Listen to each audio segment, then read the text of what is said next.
In the 10th video of our Tragedy to Opportunity series, A Skeleton of Steel, we explore how steel completes the structural framework of the home. This segment offers an inside look at the collaboration between the wood framers and the concrete contractors, where steel is bolted to the foundation and wood is bolted to the steel. In the metal shop, raw steel plates and beams are carefully cut, shaped, and welded into precise parts that are later assembled on site. Steel left exposed to the weather is sent to a galvanizing factory for protection, and a large crane gently helps with the erection of the framework. This is the stage where strength, craftsmanship, and precision unite as the true skeleton of the home begins to rise from the ground. Okay, I'm out here at DS Steel Construction, and they are one of the key subcontractors that we have working on the Genega steel portion of the house. And we already talked earlier about how Vince is doing the wood framing on the project, and then he's waiting to have steel brought out. So when we talk about steel, there are structural beams, structural posts, cantilevered deck elements, and various other components that are being specially custom fabricated for the project. And part of the reason we're using steel, you might say, well, why are we using steel? Why aren't you using wood?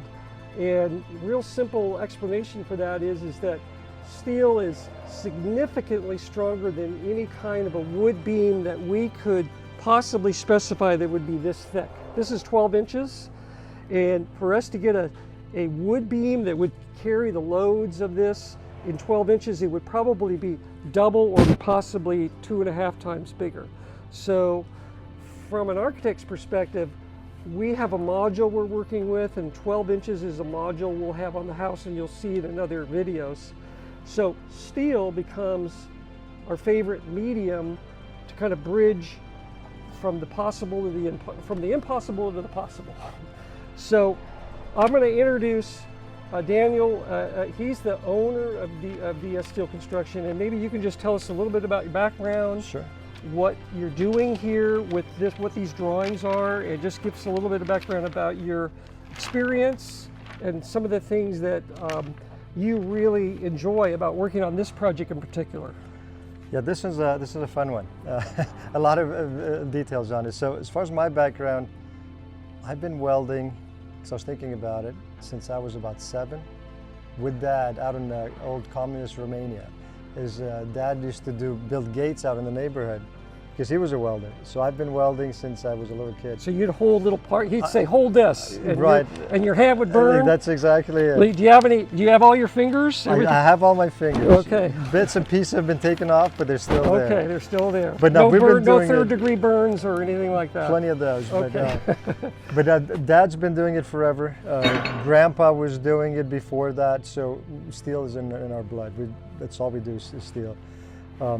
And then, yeah, I've been doing this DS Steel Construction maybe since I was 20, so 47 now. So we've been doing it for a long time. And then I've got my brothers doing it. I got 2 more brothers that do steel. And I've got an uncle that came from Romania here for 6 months. He worked with me for 6 months. Now he's got a steel business in Romania. So you're basically an international company. Well, now we are, yeah, we're all over the place. But okay. But yeah, this is a fun one. It's very detailed, and what we like about steel, the other thing is it's water. We're going to galvanize it, so it's going to be there for a long time. You don't have to worry about dry rot or any of that. So right, and so it's solid. What galvanizing is, it's a zinc. Basically, it's a concoction of melted zinc and some other alloys in a giant, basically a molten tub. And when Daniel's done fabricating certain pieces, they have a crane. They drop it into this tub. There's an electrolysis process, negative and positive charge, that makes the zinc stick to the steel. They pull it out, and it basically permanently protects the steel in the outdoor environment for 100 years or more. It shouldn't rust. Yeah, that hot dip galvanizes is on. Yes, it's very. So this is a process, and so these drawings. Now our office produced a big set of drawings. We have out there between our engineers and us. There's 125 sheets of drawings like this, On top of that, I don't know how many your drawings are here, but it looks like at least 25. Yeah, I've got about 25, 30 Yeah, sheets. so here. what Daniel has done is he's taken our drawings and our engineers, and they have created what's called shop drawings. Correct. And what does a shop drawing do for you? Tell us what a shop drawing A is. shop drawing is very precise. It's down to the 16th of an inch. So, because our tolerances are 1/8 of an inch, we have to be precise. All these pieces get made, all these little separate pieces. This piece right here is this leg 6A. They all get made separately. They all get galvanized, shipped, craned in, and they all assemble together like a little puzzle. And everything has to fit perfectly. There's no room for error. So our shop drawings are precise to the whole size, the whole location, every notch, every weld size, everything is on these drawings. So if we make the steel exactly like this drawing, it's going to fit perfectly. And that's a big part of what we're doing. It specifies the thickness of the steel, what kind of steel it is, and even the size of the bolts. Weld size. So show us over here. This weld is a bolt location. plate, right? What is this? Right, so what we've got on this one, this plate, this column has a plate, and this plate has this 5x5. A plate is a form of a connector. Correct, It's a form of a connector. You're going to have a big beam welded to the side of this. The beam has another plate just like this one. It has exactly the same holes in it. This gets welded over there inside just like this. It's going to set down inside. Just inside just like that. Okay. Then we're going So to weld let's it. move that over here. You can just show us. So basically, I'll move this out of your way. So yeah, we were just starting to lay this out. Let's put this. I'll move that. So there's it. So we're going to have piece of this is called a stiffener because it stiffens the walls of this beam. We're going to have a stiffener here. We're going to weld these in. Then we're going to place this piece right in here in between them. Yeah, it's going to be flush with the top. It's going to be flush with the top. And you're going to do a weld all the way Correct. around. We're going to create a groove in here so it allows the weld has a place to go. Then we're going to weld that, and then we're going to grind this so it's nice and clean and smooth. And then what we're going to do is we're going to leave these holes open on the corners so that galvanizing to allow will for get the inside galv. there. Right. Because if we just drill a hole in the center, then it gets trapped in the corners. That's right. So we have to leave the corners open. Well, these holes that you drilled there, based on some conversations you're having with the galvanizer, Right, they tell right. you where They they tell want me- the drain correct. holes and everything else. They always want top and bottom, and they want corners to have holes. Okay. So properly drains. If you put one in the center, it gets trapped and it's not good. Now, what the interesting thing about this is now going to be taken out to the job site. We'll probably put some caulk or something in these holes, not because we're worried about water getting in, or we'll stuff a little bit of, we'll put a little bit of a steel wool Brillo pad in here so that bees That's good. and wasps, this is like, we're making a wasp house Oh, here. absolutely. They love that. Yeah, they love this. Nice It's- and hot and It's dry. 150 degrees. They love it. Yeah, they love that. So what Daniel will do is, at the very end, we'll put something in there. If rain were to get in, we want to get out, but we don't want bees to get in and bugs. Right. So these are little things we're thinking about too. All the little details. Yeah. So these bolts, they come in. This is a pretty big size. What size? It bolt is. It's a that? 3/4. It's an A325. You can see it on there. It's a structural bolt. It's a specific type of bolt that has Right. to go That's in right. there.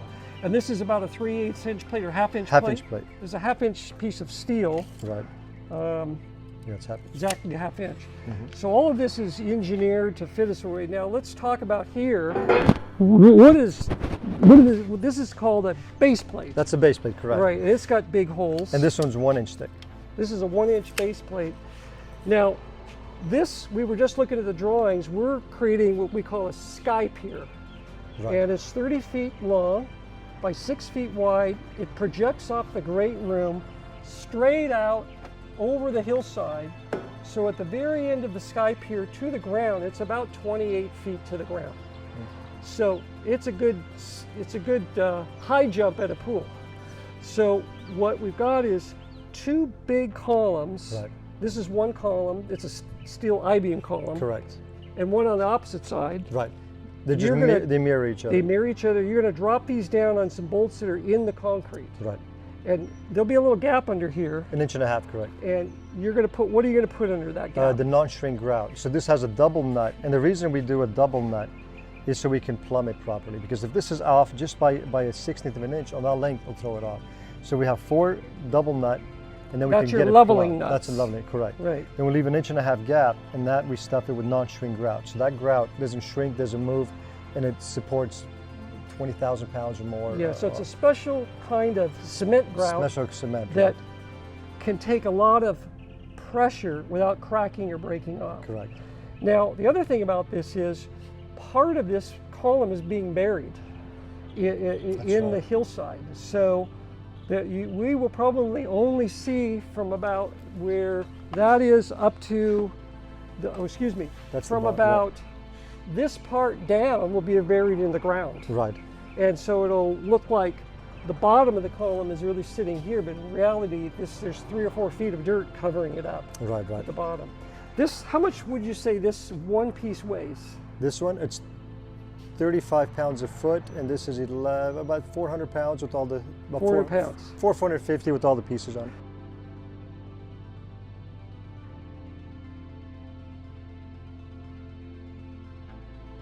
Steel arrives on site, delivered in large sections ready for assembly. Each piece has been prefabricated to precise dimensions to ensure a perfect fit once installed. The steel fabricators begin by unloading and carrying what they can manually, while heavier members are prepared for lifting by crane. The crane operator carefully lifts each heavy piece into position. Coordination between the rigging team and ground crew ensures every element is safely guided and aligned. Once a section is placed, the crew checks that it's perfectly level and aligned in all directions. Even minor deviations are corrected before moving to the next component. With alignment confirmed, the team bolts the steel members together, securing the structure with precision hardware that locks each connection into place.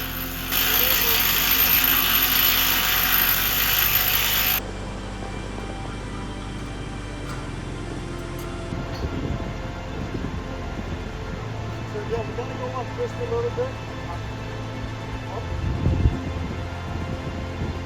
Good.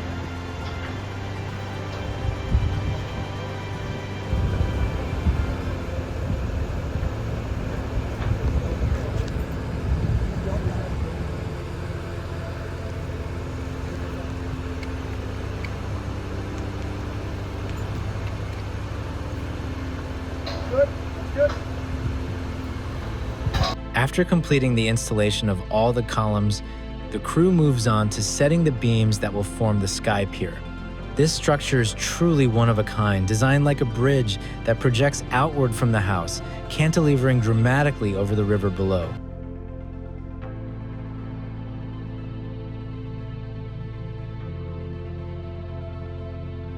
As the main beams are set, the team begins assembling the moment frame, the structural core that provides rigidity and resists lateral movement. Each connection is critical, using heavy-duty bolts and welded plates to lock the frame together.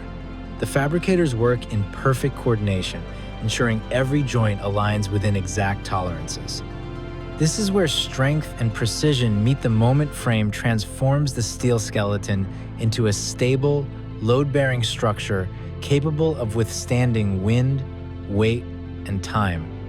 With the moment frame complete, the exterior structure now stands solid and secure, marking the end of Part 1 of Skeleton of Steel. In Part 2, we'll move inside the house to explore the interior steel framing and the custom staircase that completes the structure.